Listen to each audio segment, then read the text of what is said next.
Aho, bonjour, indinwe magnadok.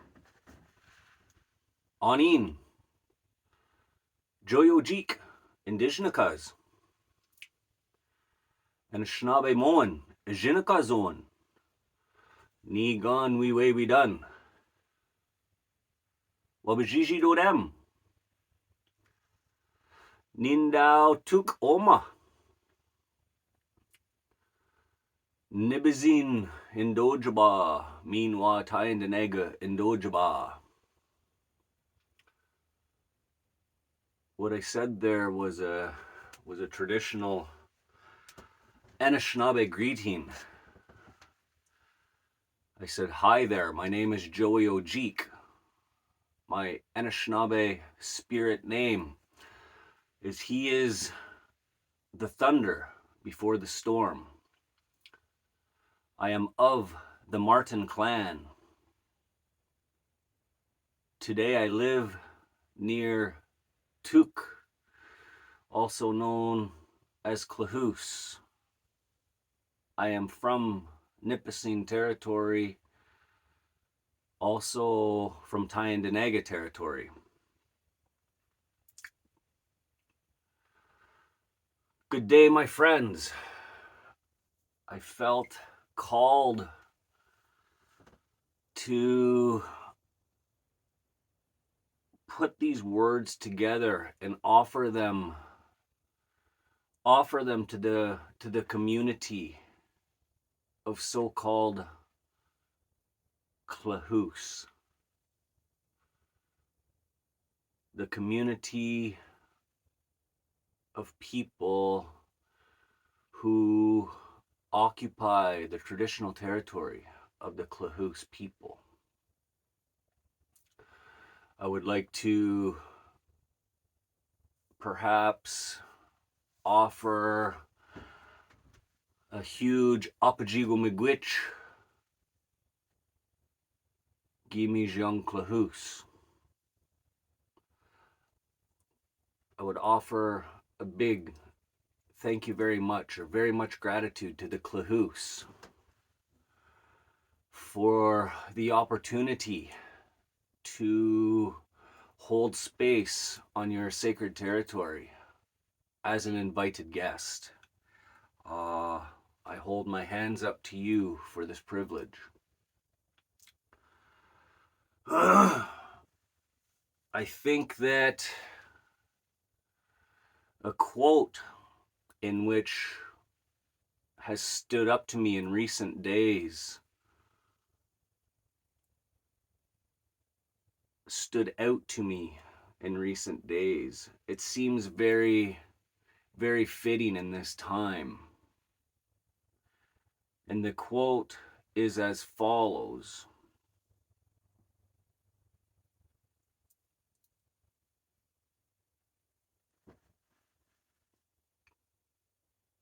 The notion to save humanity is almost always a false front to rule it. That quote has stuck with me in the past couple days, and it's really going to tie into a lot of what I'm going to chat about here today. What I would like to talk about and offer words and offer some knowledge per se and opinion surrounding the logging towards Anvil Lake here on the traditional territory of the Klahoose. It is a very tumultuous subject, one with a great deal of emotion,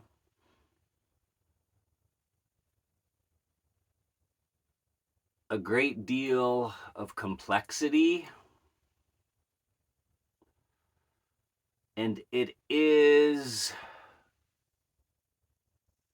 a residual effect all of the different outcomes of colonization.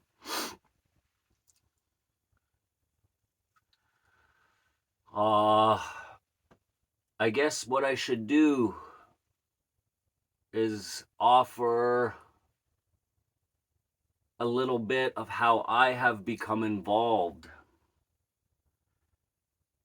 And that being said, perhaps I should make mention that I have not become super involved, as I wanted to sit back and learn a little bit about the politics surrounding it and get a gist of what's taken place. I knew of these issues prior to me coming to Cortes Island, to the traditional territory of the Klahoos. You'll notice often I struggle with calling this place Cortes Island, as the name in itself kind of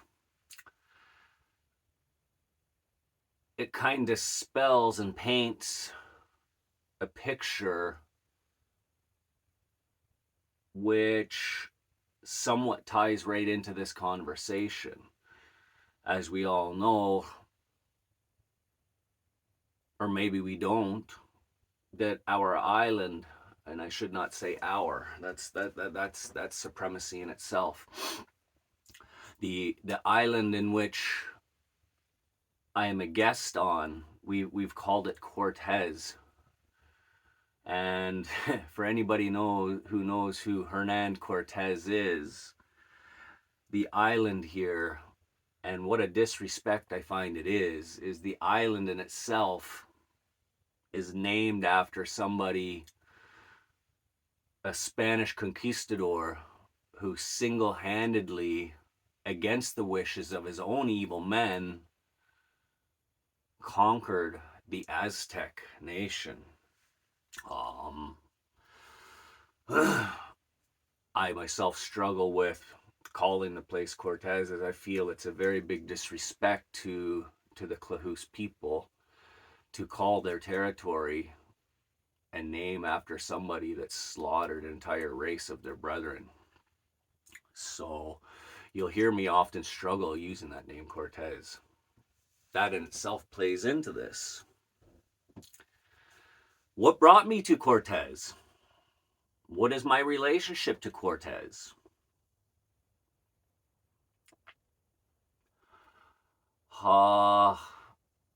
It varies. I have a significant person in my life who is taking me under her wing. And that person is a matriarch elder of one of the associated host nations. My grandma, I call her Grandma Osa.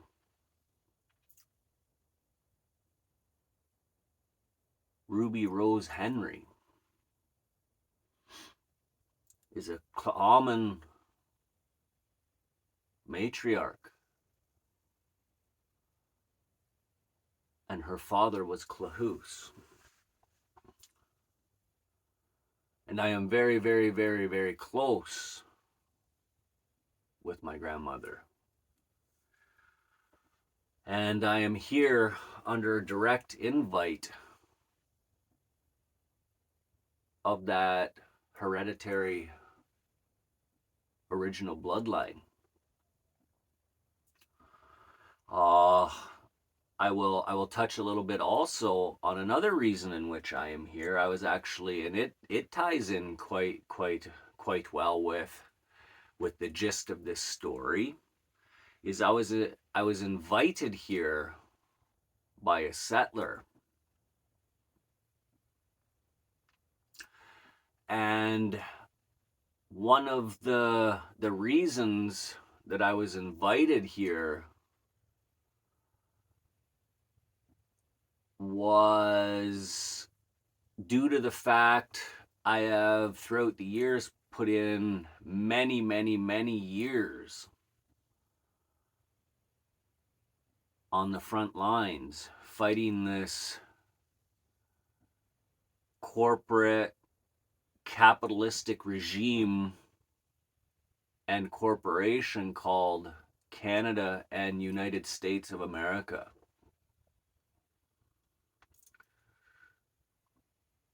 As I mentioned in my introduction, I am from Nipissing territory and from Tyendinaga territory. I am not Haudenosaunee. I am Anishinaabe from Nipissing. However, I was unable to spend any time on my home territory as a youth or as an adult up until this stage due to colonization. I grew up on and around a Haudenosaunee territory called Tyendinaga. For those that are unaware of maybe my language and do not know what Anishinaabe and Haudenosaunee may mean, to put them into terms that you may understand, the colonial term for these Anishinaabe people, which are my people, and that term translates to the original people. Anishinaabe people are what you would know as the Ojibwe people. And the Haudenosaunee, you would know that.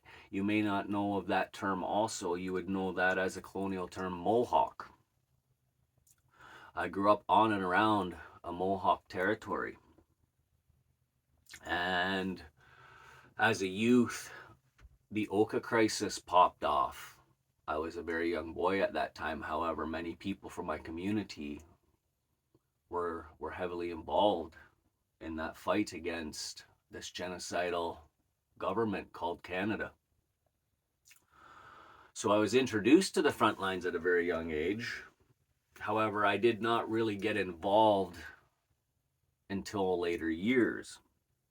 I became involved in much of the land back movement, the original land back movement, where we had taken back a number of acres of a quarry back home in so-called Deseronto, Ontario, off of it was a chunk of property taken from the Tyendinaga Reserve that was never signed for. So we did a blockade at that time.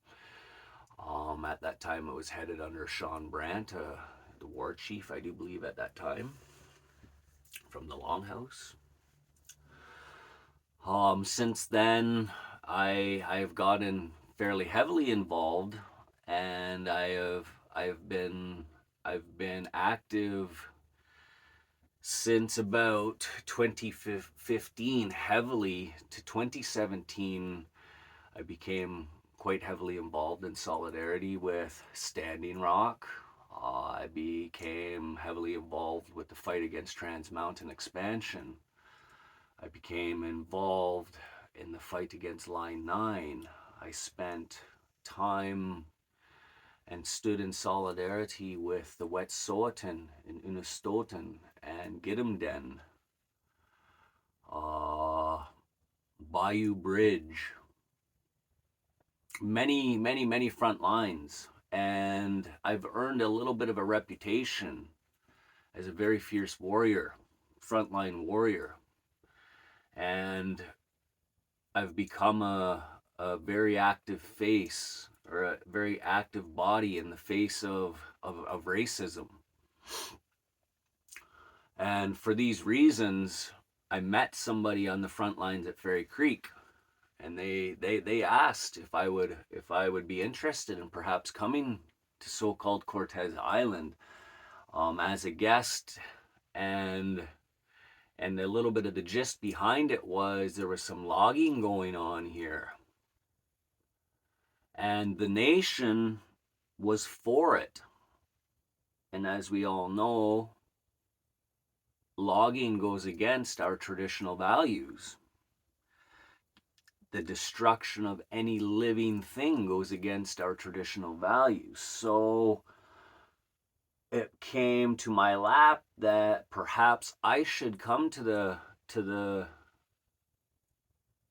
traditional territory of the Klahoos and see if I can't get involved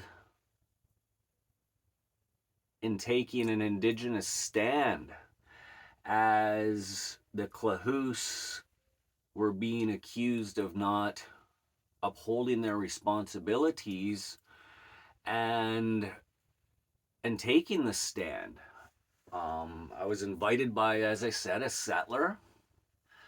I'm appreciative of the settler body standing for our mother.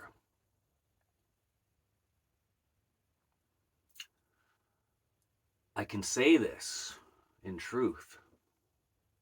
I am very appreciative of those who are making the effort to ally up with the original people of these lands to ensure a future for our next 7 generations. That is essentially the gist of our entire spiritual body. Of course, different nations have different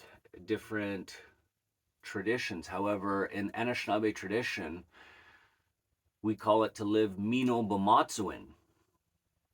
And what that means is to live under the Great Law and under the 7 grandfather teachings.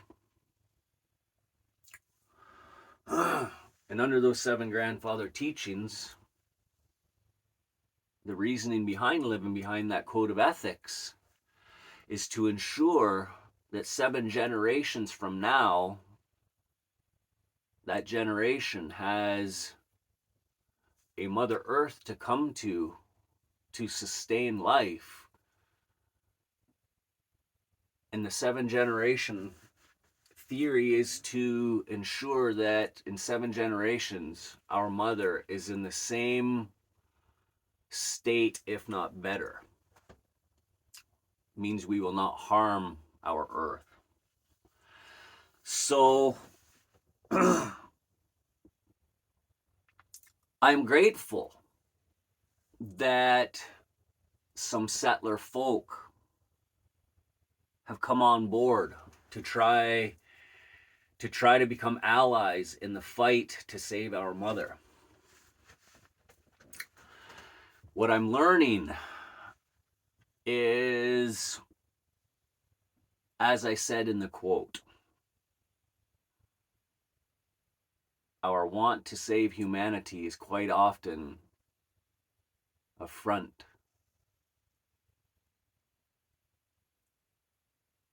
to rule it.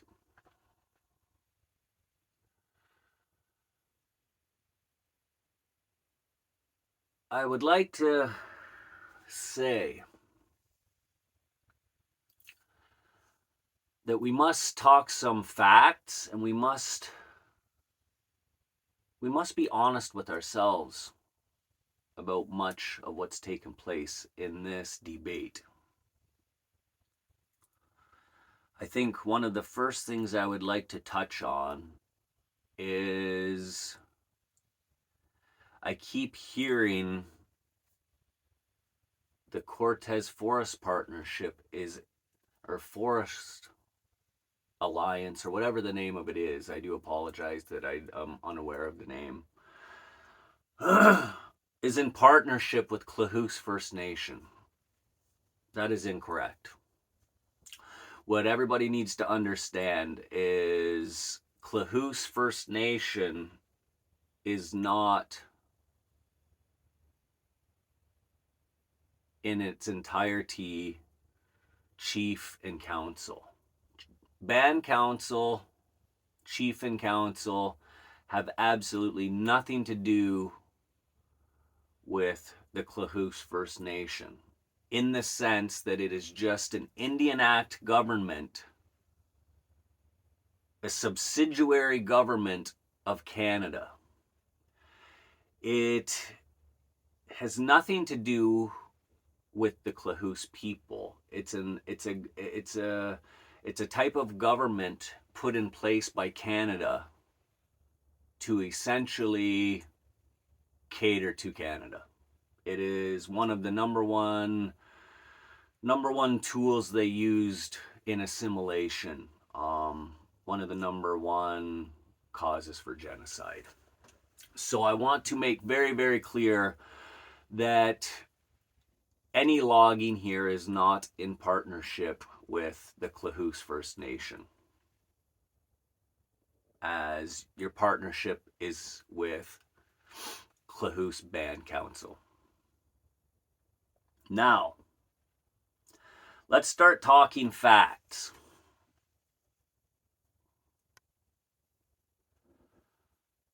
In the neighborhood of 200 years ago, there were thousands and thousands and thousands and thousands of original inhabitants of these territories, thriving, living without poverty, living within great community, living without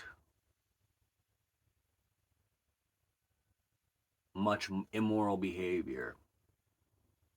They were the epitome of what we call a community.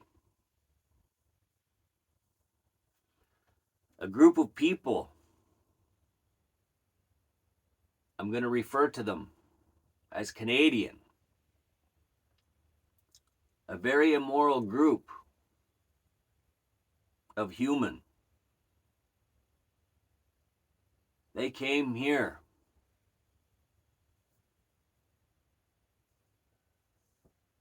and they did their best to kill the Indian. And the sole purpose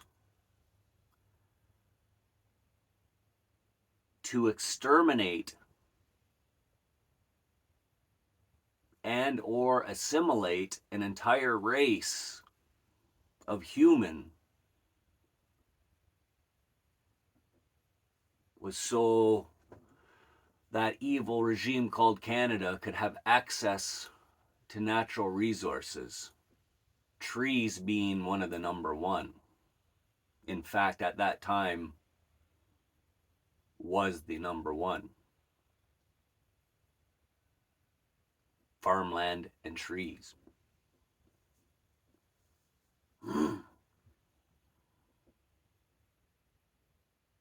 Because of this genocide, Cortes Island, or the traditional territory of the Klahoose, as it should be called, was clear-cut. An entire nation of human exterminated so that Canada could have the trees on Cortes Island, on the traditional territory of the Klahoose. And now we have a settler body up in arms about some 150-year-old trees that are about to be fallen because it is devastating to the natural environment.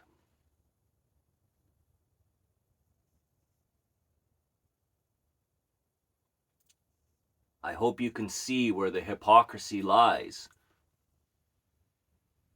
And I hope you can understand why us original people take offense.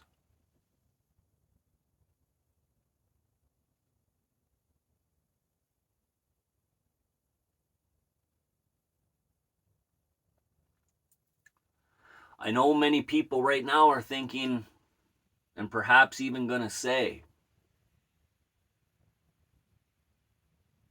you can't hold me responsible. for the atrocities my ancestors committed. You are likely thinking, I cannot hold you responsible for something you did not partake in. And if that were true, you would be correct.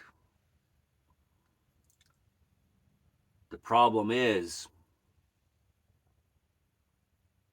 that past is not gone. The folks who feel it is unfair that us original people hold you responsible for the atrocities of the past and will not allow you to disassociate yourself from that evil past is a very, very, very simple reason. And that reason is because it is continuing today. And for those that do not believe me, one might just have to look at the flag that's still being flown. One only has to say they are proud Canadian to be complicit in that genocide that took place and still continues to take place. So,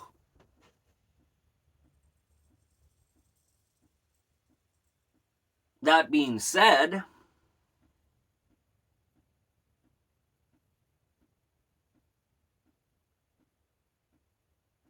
this is why myself, and I'm sure many other original people, still hold you, the Canadian, responsible. Because you are still talking Canadian. What we need to understand is this is unceded territory.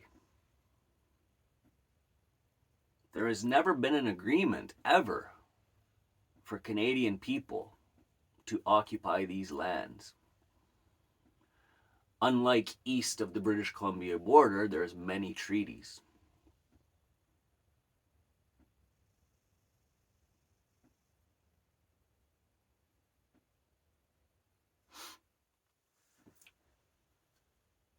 I know some may struggle with this and they may not understand it because they were born here. They have generations here. 5 generations. So they can't understand the logic in how they are trespassing.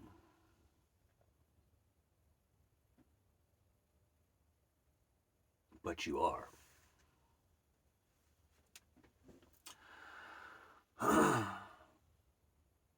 We must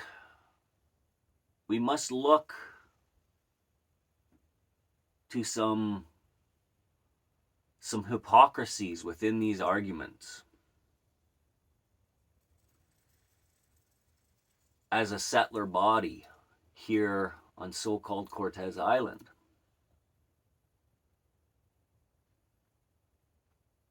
we are against logging, for it causes damage to the forest and to our great mother.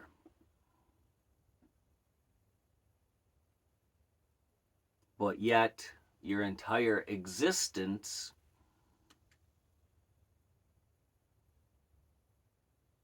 is brought to you by destroying our mother.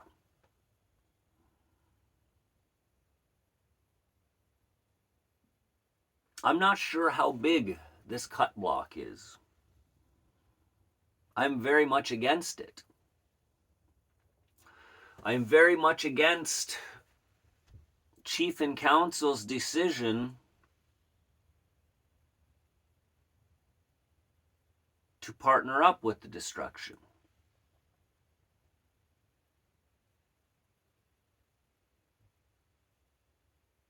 I do not feel Chief and Council represents the Klahoose people as a whole.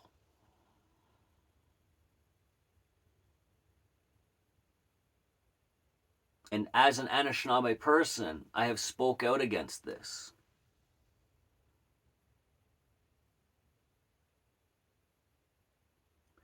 But I do not feel that any one settler anywhere in so-called Canada has the right to offer suggestions or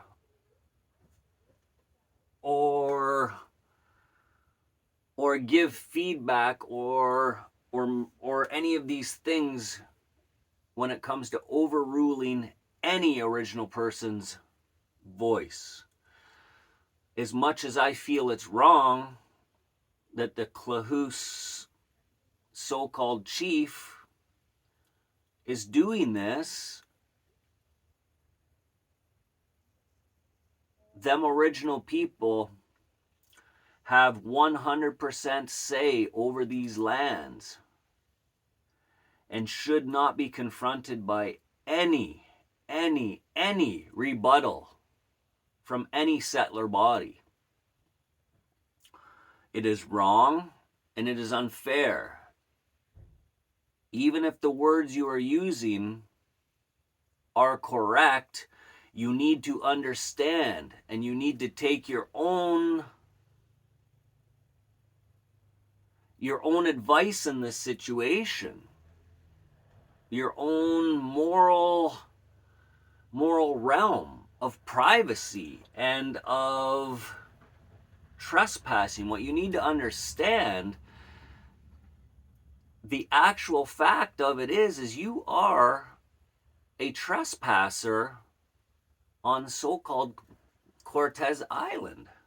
So you do not, in any way, shape, or form, have any right to challenge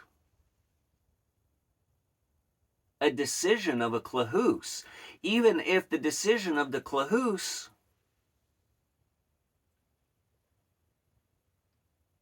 is not in accordance with the great law. No white man has the right to say one negative thing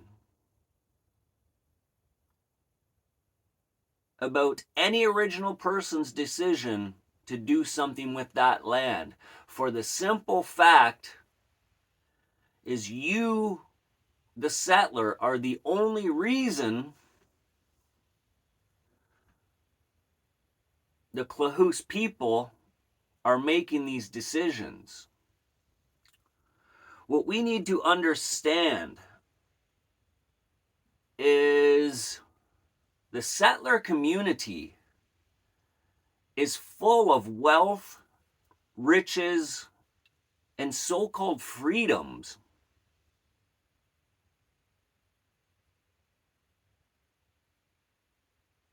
from the destruction of our mother. We need to understand every single red penny, every single dime, nickel, quarter, loony toony, 105, every dollar bill there's made, every single penny in the Canadian economy has been stolen from the original people of Turtle Island. Every single penny, all of the wealth accumulated within so-called Canada is actually money that was taken from original people. Now you see properties, now you see estates, now you see towns, cities,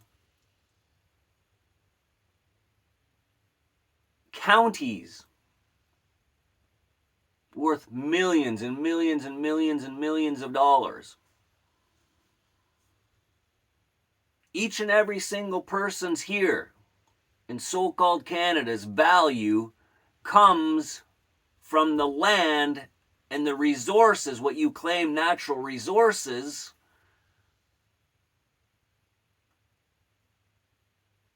from the indigenous people that were placed here by the Creator to protect those resources. You had to kill those people and assimilate those people in order to gain your wealth. Now, every single so-called Canadian holds a wealth in land, in riches, in all of these things. And each of those things came off the land. Every single bit of money. You've destroyed the land to get that money. Now there's very little land left to be destroyed. And us people, as original people, were forced into this Canadian lifestyle that we're not for this lifestyle. We don't want to be on this slavery grind, hamster wheel. That was never, it's a spiritless life for us. We were doing just fine prior to this life. But nonetheless, we are forced into this life. Have to live by the dollar. Have to live by these social standards that were forced upon us, which forced us into poverty. Anybody with some common sense can tell you, if you take somebody and you put them into a completely new thing, you're going to fail. Imagine taking a Canadian and sticking him in the Middle East, telling him he's Muslim, and telling him he has to live according to the Quran. Is that Canadian going to be good at that? No, he's going to struggle for years and years and years and years. Because he's not good at it. Because it goes against everything he believes in.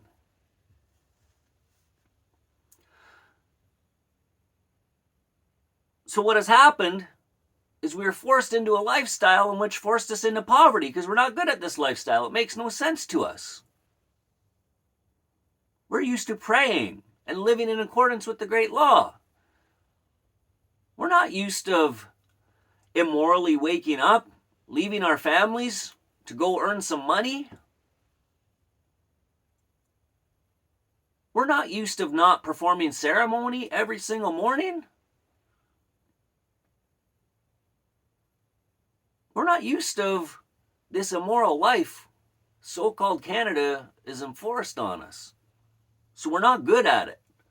And that has placed us in horrific poverty. And it's not just that, we are forced into poverty intentionally. A lot of people don't realize it, but the United Snakes of America actually did a study to see what would cost these governments less, extermination or assimilation.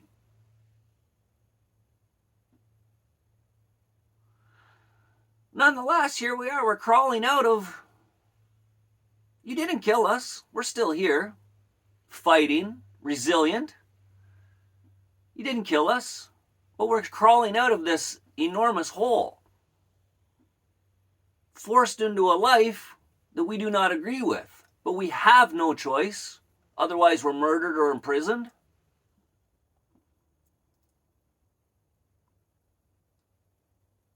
And now we have settler body who's come and created this,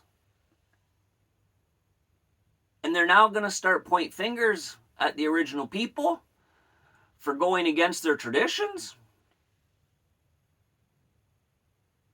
It's kind of convenient that you're concerned about our traditions now when it's potentially not in favor of what you want.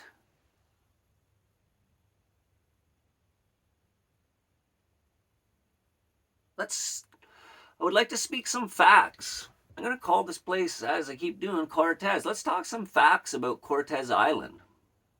and why I feel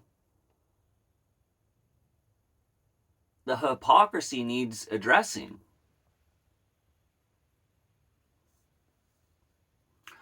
As I've mentioned earlier, I'm not sure how big this clear cut is. I don't care if it's 1 square kilometer. I'm against it. And many other people are against it. However, this is something that needs to be addressed, and it's to do with the hypocrisy within Canadian people's values.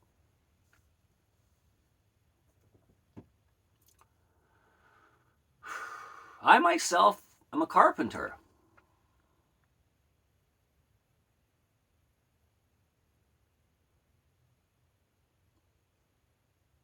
In order to build houses for you settler people, we got to take down, for an average house, 25,000 lineal feet of lumber.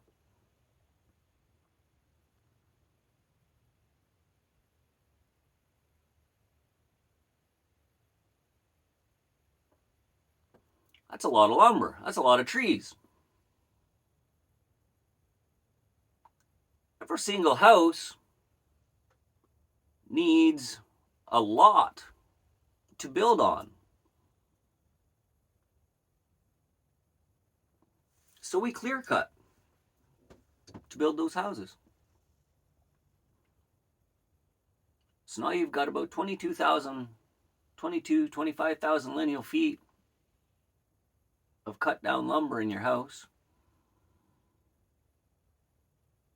Now you've cut down a massive ecosystem to build your house on that piece of land.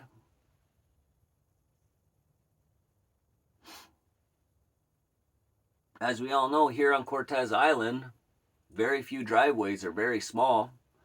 I know my driveway is in the neighborhood of probably 400 meters long, maybe more, half a kilometer. So here's where I can't make sense of these so-called land defenders'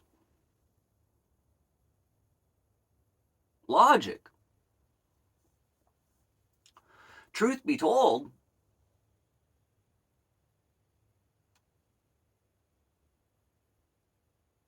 what's more unsustainable and more destructive to Cortes Island than the logging that's going on at Anvil Lake is the building construction taking place on your houses.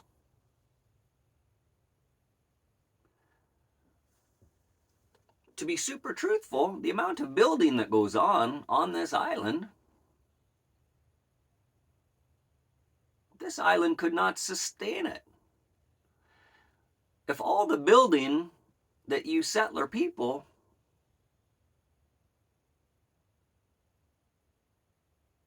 are doing on this island, if the lumber was to come from this island would be bare again.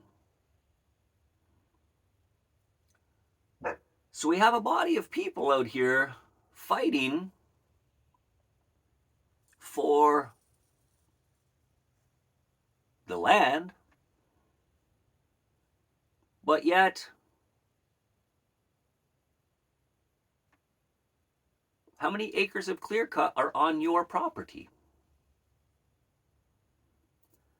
If we want to be concerned about the land, why do we allow farms to be right beside water?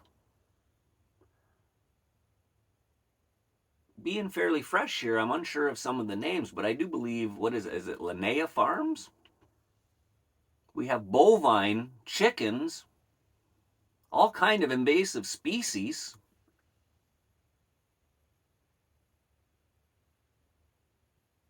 Defecating into the watershed that goes right into that lake and destroying the pH in that lake. destroying so many things,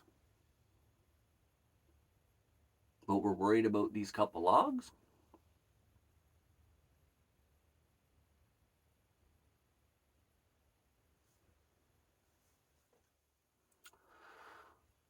I feel your fight is valid in certain ways. As mentioned, I appreciate your willingness to stand for the land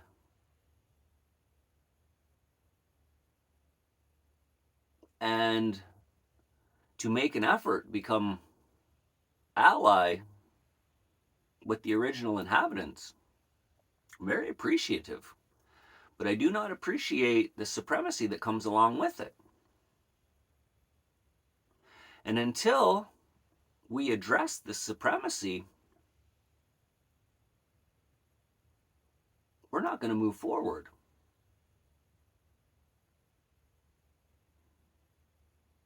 I am here to fight to save any forest, provided a Clahus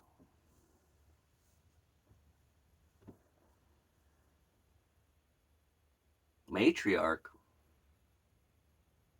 asks of me to fight for the trees. But until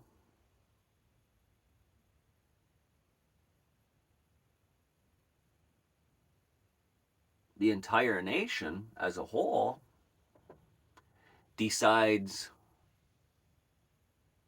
that they want those trees to go down, that's when my fight will end, because I do not have the authority to override what the people, the stewards of this land,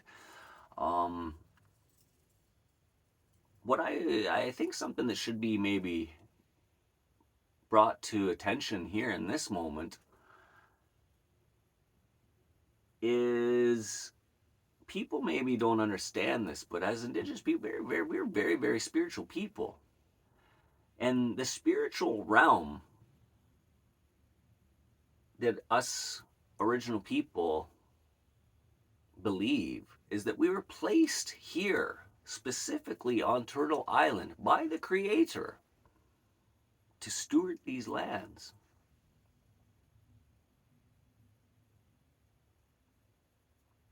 That's how important it is.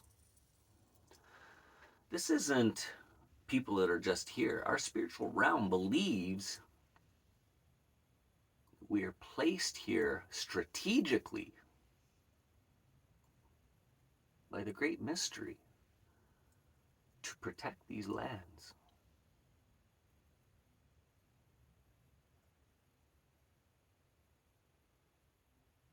So once again, I will voice my appreciation for settler folk wanting to ally up and help bring our people out of the disaster you've placed us in. But I ask that you do it respectfully, morally,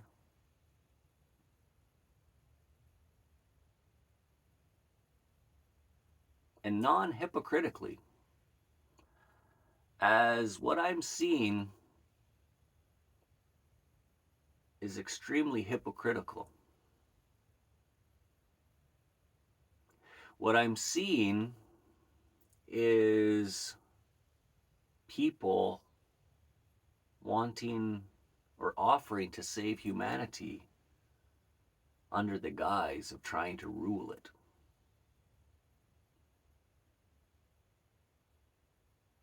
We must really, really sit back and evaluate ourselves.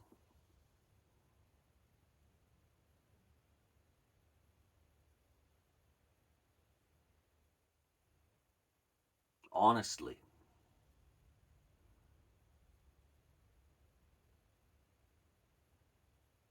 Can you morally stand for these trees and the betterment of the earth, all the while participating in the capitalistic game of ownership possession and greed.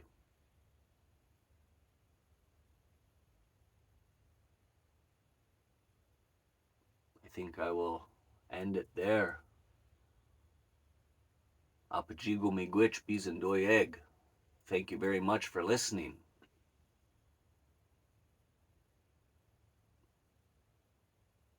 I feel that I would like to close perhaps with a prayer. An Anishinaabe Moen Nemewin. That translates to an Anishinaabe prayer.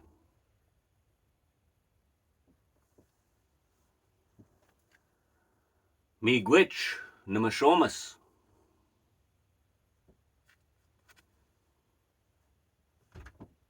Giba waze Yaji and Nongom. Miigwech Nidikit Nongom Gish God.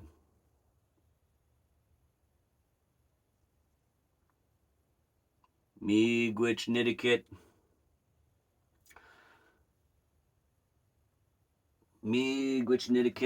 Gayesh Kakimakwe.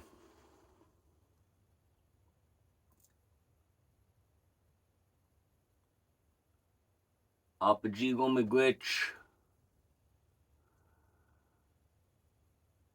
Gimijion Klahus.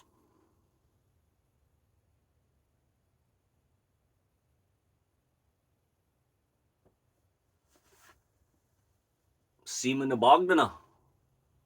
Huabanong. Jawanong. A pingashmok. Mean wagi wednong. Way when Asiamano gonna wabmug. Meanwhile, way when Jiganunog.